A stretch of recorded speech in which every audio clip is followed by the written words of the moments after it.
ध्यान से सुन ले, आपकी जिंदगी बदल जाएगी। दो दोस्त हुआ करते थे, जिनमें एक गरीब था, एक बहुत ज्यादा अमीर था। गरीब दोस्त ने एक दूध की डेयरी खोली, जिसमें उसका भारी नुकसान हो गया।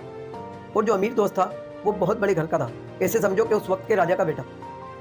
गरीब दोस्त की बीवी ने उसको बोला कि आपके दोस्त के पास चलते हैं, हमारे बच्चे भूखे हैं, शायद वो हमारी कुछ मदद कर दे।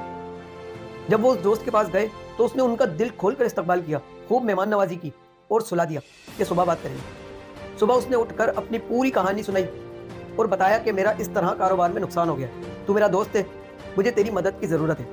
तो उसने फौरन अपने मुंशी को हुक्म दिया कि इनको एक बकरी दे दी जाए। चलो भाई, वो बकरी लेकर घर आ गए, अपने बच्चों का पेट भरा। फिर क्या होता है कि 2 दिन के बाद वो बकरी मर जाती है। फिर वो अपनी बीवी बच्चों को लेकर दोबारा उसके घर जाता है, तो वो इसी तरीके से उसका इस्तकबाल करता है, खूब मेहमान नवाजी करता है, खिलाता है पिलाता है और सुला देता है कि सुबह बात करेंगे। और सुबह उठकर फिर उसी तरीके से वो अपनी सारी कहानी बताता है। तो वो अपने मुंशी को हुक्म देता है कि मुंशी बकरी दे दी जाए। फिर वो बकरी लेकर घर आता है और 2 दिन के बाद फिर वो बकरी मर जाती है। फिर तीसरी बार वो अपनी बीवी बच्चों को लेकर दोबारा उसके पास पहुंच जाता है और उसका वहां पर उसी तरीके से इस्तकबाल किया जाता है, खूब खिलाया जाता है, मेहमान नवाजी की जाती है और सुला दिया जाता है कि सुबह बात करेंगे। इस बार उसकी बीवी गुस्सा हो जाती है कि ये बकरी देता है और वो 2 दिन में मर जाती है, ये हमारी बड़ी मदद क्यों नहीं करता। लेकिन बहरहाल वो उस बार भी बकरी लेते हैं, अपने घर जाते हैं, अपने बच्चों का पेट भरते हैं। और क्या होता है कि 2 दिन के बाद वो बकरी ब्याह जाती है और उनकी बहुत बड़ी डेयरी खुल गई और उनका कारोबार पूरे शहर में फैल गया। अब देखिए, ऐसे टाइम पर 90% लोग उसको भूल जाते हैं कि जिसने उनकी बुरे वक्त में मदद की। लेकिन उसकी बीवी क्या कहती है कि अब हमारे हालात भी सही हो गए और हमारे बच्चे भी अच्छे स्कूलों में जा रहे हैं, तो क्यों ना हम आपके दोस्त के पास जाकर उसका शुक्रिया अदा करके आए।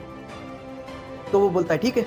तो वो फिर अपने बीवी बच्चों को लेकर उसके दरबार में जाता है और वहां पर फिर से उसका उसी तरीके से इस्तकबाल होता है, मेहमान नवाजी होती है, खिलाता है पिलाता है और सुला देता है कि सुबह बात करेंगे। फिर सुबह उठकर क्या होता है कि वो अपने दोस्त के पास जाकर बताता है कि मेरा कारोबार चल पड़ा है और मेरे बुरे वक्त में तूने मेरी मदद की थी, मैं तेरा शुक्रिया अदा करने आया हूं। बस ये बात सुनी थी और उसने फिर से अपने मुंशी को आवाज लगाई कि इनको 100 गाय और 5 गांव दे दिए जाए।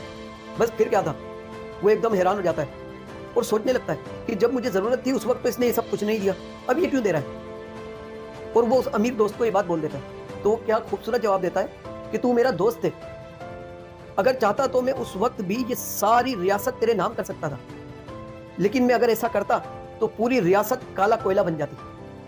मैंने तुझे बकरी दी सिर्फ इसीलिए क्योंकि तेरा बकरी मरने का टाइम चल रहा था। अब तेरी बकरी ब्याही है तो तेरे लिए सारा जहां कुर्बान है। तू परेशान ना हो मेरे दोस्त, तुझे परेशान होने की जरूरत नहीं है, मैं तेरे साथ खड़ा हूं।